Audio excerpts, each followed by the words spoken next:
एक तो बड़े नेताओं ने चुनाव से किनारा कर दिया, ना ही प्रीतम सिंह चुनाव लड़े, ना यशपाल आर्य चुनाव लड़े। ये कारण हो सकता है या फिर सर जो है भीतर घात कुछ हुआ है? मैं सारे चुनावी परिणामों का विश्लेषण करने के बाद इस नतीजे में पहुंचा हूं कि यदि ये बड़े नेता लड़ते भी तो 40-50 से ज़्यादा कोई बहुत अच्छा लड़ता तो 40-50 हज़ार का अंतर पैदा होता। रिटायरमेंट का टाइम कब आएगा? तो रिटायरमेंट को लेकर के क्या प्लान है सर आपके मन में? देखिए, जिंदगी में कभी रिटायरमेंट होता है? जिंदगी वो तो ऊपर वाला जिस समय रिटायर कर देगा। आपके पुराने साथी भी हैं किशोर उपाध्याय जी, वो लगातार आप पर हमलावर रहते हैं और उनका ये कहना है कि हरीश रावत जी को पाप लगेगा जो उत्तराखंड में उन्होंने कांग्रेस को डुबोया है। मेरी चिंता क्यों कर रहे हैं? वो अपनी चिंता करें। कल तक जो आपने कोई टिहरी के प्रतीक मानते थे, अब आज टिहरी के तो अलग रहा। मैं समझता हूँ अपने गांव के प्रतीक भी नहीं है।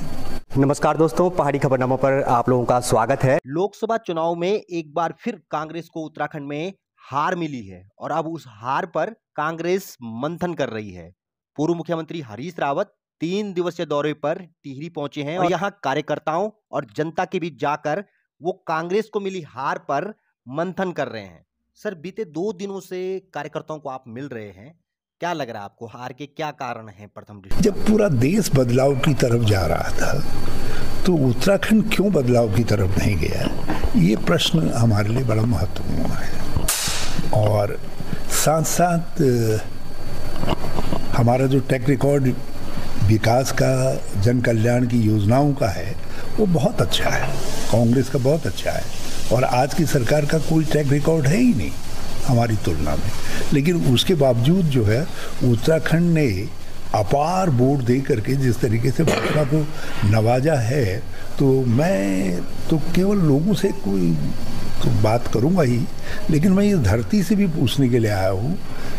टिहरी है, अब टिहरी के अंदर जितने भी प्रमुख विकास के कार्य हैं, जिनको आप टिहरी के माइलस्टोन कह सकते हैं, जिनको टिहरी के लोग गर्व से बताते हैं कि हमारे ज़िले के अंदर अमुक चीज़ें हैं, वो सारे काम कांग्रेस की शासनकाल में हुए, कांग्रेस की सरकारों ने किए हैं।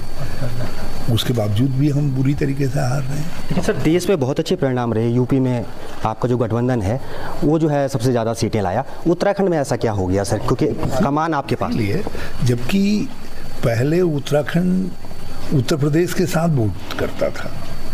हमने देखा 2017-2022 में जो उत्तर प्रदेश में हवा चली, उसने हमको प्रभावित करने का काम किया। और इस बार उत्तर प्रदेश ने बदलाव के लिए वोट किया और उत्तराखंड अपनी जगह पर खड़ा रहा। तो ये कुछ ऐसे बिंदु हैं जिस पर हम जानना चाहते हैं, और ये ऐसे सतही बिंदु नहीं हैं जिन पर हार का कोई कारण हमारे किसी व्यक्ति की कमी से या कोई निर्णय, ये उम्मीदवार या वो उम्मीदवार, ये सब नहीं है। आखिर इतनी बड़ी जो हार है, वो हार के कुछ और गहरे कारण हैं। उन कारणों को इस धरती से मिल करके इससे मैं जानना चाहता हूँ। इसलिए मैंने अपना अभियान जो है दो जो कारण हैं सबसे ज़्यादा सर, एक तो बड़े नेताओं ने चुनाव से किनारा कर दिया, ना ही प्रीतम सिंह चुनाव लड़े, ना यशपाल आर्य चुनाव लड़े। ये कारण हो सकता है या फिर सर जो है भीतर घात कुछ हुआ है?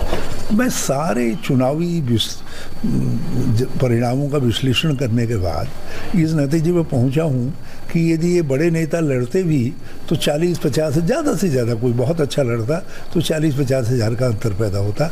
लेकिन जिन जगह हम 50 हज़ार से हार रहे हैं, तो वहाँ कोई बड़ा नेता लड़ता तो क्या अंतर पैदा कर देता?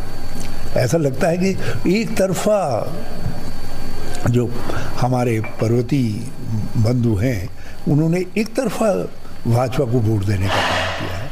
तो इन स्थितियों का आकलन जो है केवल इस बात से नहीं किया जा सकता कि विक्रम लड़ते तो क्या होता है या हरीश लड़ गए तो क्या हुआ।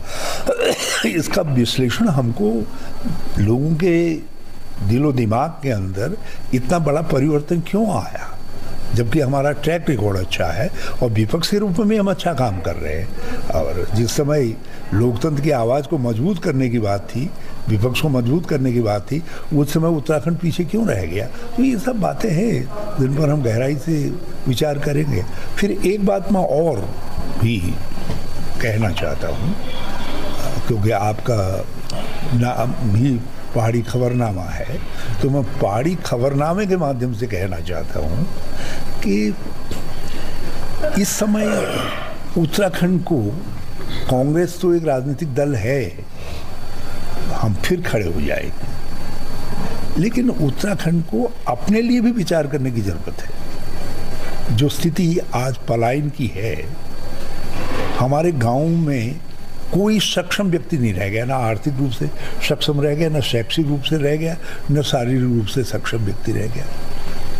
गांव खाली हो रहे, जंगल की आग ने ऐसी हालत कर दी है कि पर्यावरण जिसके लिए हम जाने जाते थे, धीरे धीरे वो नष्ट हो रहा है, वो नष्ट हो रहा है।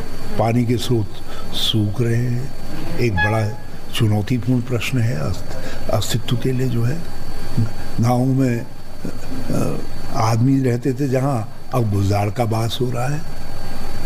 जो हमारी ज़मीनें थी वो बिक रही है। जब मिट्टी नहीं रहेगी तो संस्कृति कैसे रहेगी?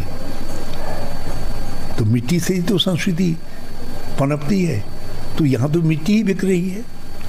उत्तराखंड में मैं जहाँ जा रहा हूँ देख रहा हूँ कि सब ज़मीनें बिक रही हैं, और जिन लोगों ने ये ज़मीनें बिकने के कारण बनाए, जिन्होंने भू कानून जो यहाँ का था उसको रद्द करने का काम किया, उन्हीं को यहाँ के लोग नवाज रहे हैं। सैन्य परंपरा हमारा बहुत बड़ा, एक जिस तरीके से बद्रीनाथ, केदारनाथ, गंगोत्री, यमुनोत्री, हम या टिहरी, हम जो हमारे माइलस्टोन थे, उन माइलस्टोन में एक माइलस्टोन हमारा ये भी तो है कि ये गबर सिंह जी की जन्मभूमि है। एक माइलस्टोन ये भी तो है कि हमारे वीर सैनिकों ने, पराक्रमियों ने देश की रक्षा के लिए काम करने का काम किया।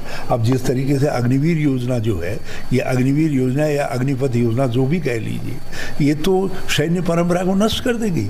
कुमाऊं गढ़वाल रेजिमेंट, जिनको मार्शल रेस कहा गया, वो मार्शल रेस को मौका ही नहीं मिलेगा। अग्निवीर के रूप में क्या वो दिखा पाएंगे?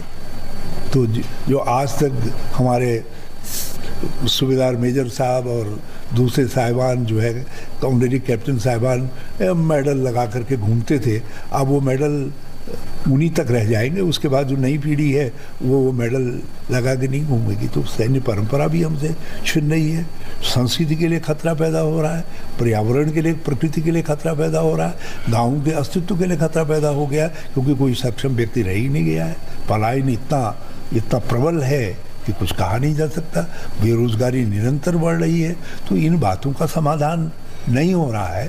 तो ये ऐसे प्रश्न हैं, कभी कभी तो मैं, जब लोग मुझसे कहते हैं कांग्रेस का क्या होगा, कोई व्यक्ति, एक मेरे दोस्त ने मुझसे पूछा, मैंने कहा भाई तुम्हारी भी बर्बादी के चर्चे हैं आसमान के अंदर, क्योंकि वो उत्तराखंड के लिए बहुत सोचने वाली व्यक्ति है।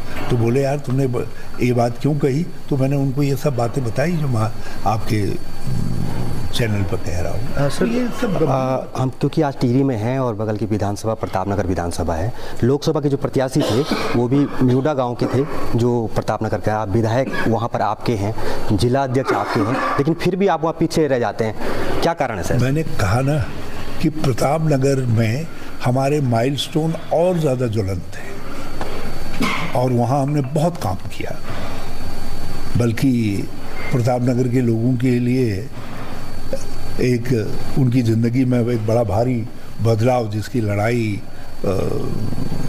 हमको पूरे उत्तराखंड में ढूंढनी, उसकी मैं तलाश कर रहा हूँ उसको जो है, तो वो प्रतापनगर में हासिल किया।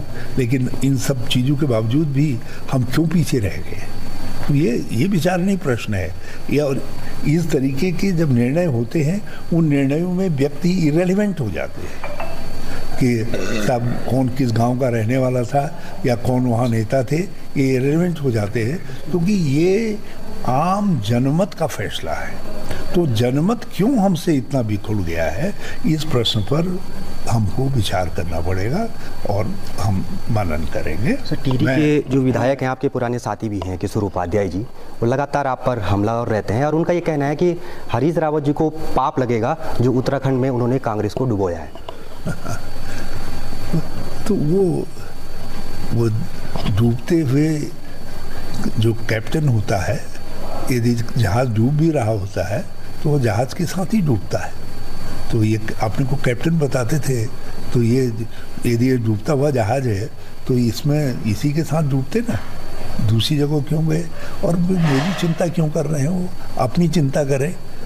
कल तक जो अपने को टिहरी के प्रतीक मानते थे, अब आज टिहरी के तो अलग रहा, मैं समझता हूँ अपने गांव के प्रतीक भी नहीं है। उनका अस्तित्व कहाँ है? वो अपना अस्तित्व तलाश में हरीश रावत की चिंता बाद में करें। सर, कई लोग जो है लगातार चर्चा करते रहते हैं कि हरीश रावत जी ने काफ़ी कांग्रेस को जो है आगे बढ़ाया, रिटायरमेंट का टाइम कब आएगा? तो रिटायरमेंट को लेकर के क्या प्लान है सर आपके मन में? देखिए, ज़िंदगी में कभी रिटायरमेंट होता है? जिंदगी वो तो ऊपर वाला जिस समय रिटायर कर देगा, और वो हमको भी करेगा और जो है दूसरों को भी करेगा। लेकिन जिस समय तक जिंदा है उस समय तक काम करेंगे, समाज के लिए काम करेंगे, लोगों के लिए काम करेंगे। मैंने कहा ना कि इतना चुनौतीपूर्ण परिदृश्य है पूरे उत्तराखंड का, तो इस परिदृश्य में हम अपनी जिम्मेदारी से भाग कैसे सकते हैं? और ये कोई अकेले ये हरीश रावत का प्रश्न नहीं है, ये प्रश्न विक्रम नेगी का या राकेश राणा या शांति भट्ट का नहीं है, ये प्रश्न उत्तराखंड का है। उत्तराखंड किधर जा रहा है, किस दिशा में उत्तराखंड जा रहा है, हमारी स्थिति क्या होने जा रही है, उस पर गहराई से विवेचन करने की बात है। जो बिंदु मैंने बताए हैं उन बिंदुओं पर गहराई से हर आम उत्तराखंडी को सोचना चाहिए और उसके बाद उनका समाधान कौन निकाल सकते हैं उस पर बात करनी चाहिए। और मैं एक हमारा वादा है उत्तराखंड के लोगों से कि हम सब विवेचना करके कुछ न कुछ ऐसा रास्ता निकालेंगे ताकि लोगों में जो निराशा है वो निराशा, क्योंकि भाजपा तो निराशा की सौदागर है और हम निराशा में आशा के दीप है कांग्रेस जो है, तो हम आशा का दीप लेकर के चल रहे हैं। हम लोगों से मंथन करेंगे, मंथन के बाद देखेंगे कि उत्तराखंड की जिन समस्याओं का जिक्र मैंने किया, जो बहुत गहरी समस्याएं हैं, उन समस्याओं का क्या समाधान है उसको निकालेंगे, हम उसको ढूंढेंगे। बिल्कुल, ये थे कांग्रेस के जो सबसे बड़े नेता हैं हरीश रावत जी, और उनका ये कहना है कि हार को लेकर कार्यकर्ताओं के बीच वो जा रहे हैं और जो भी कारण होंगे वो ज़रूर जो है जनता के सामने वो रखेंगे और जनता को एक अच्छा विकल्प आने वाले समय में देंगे।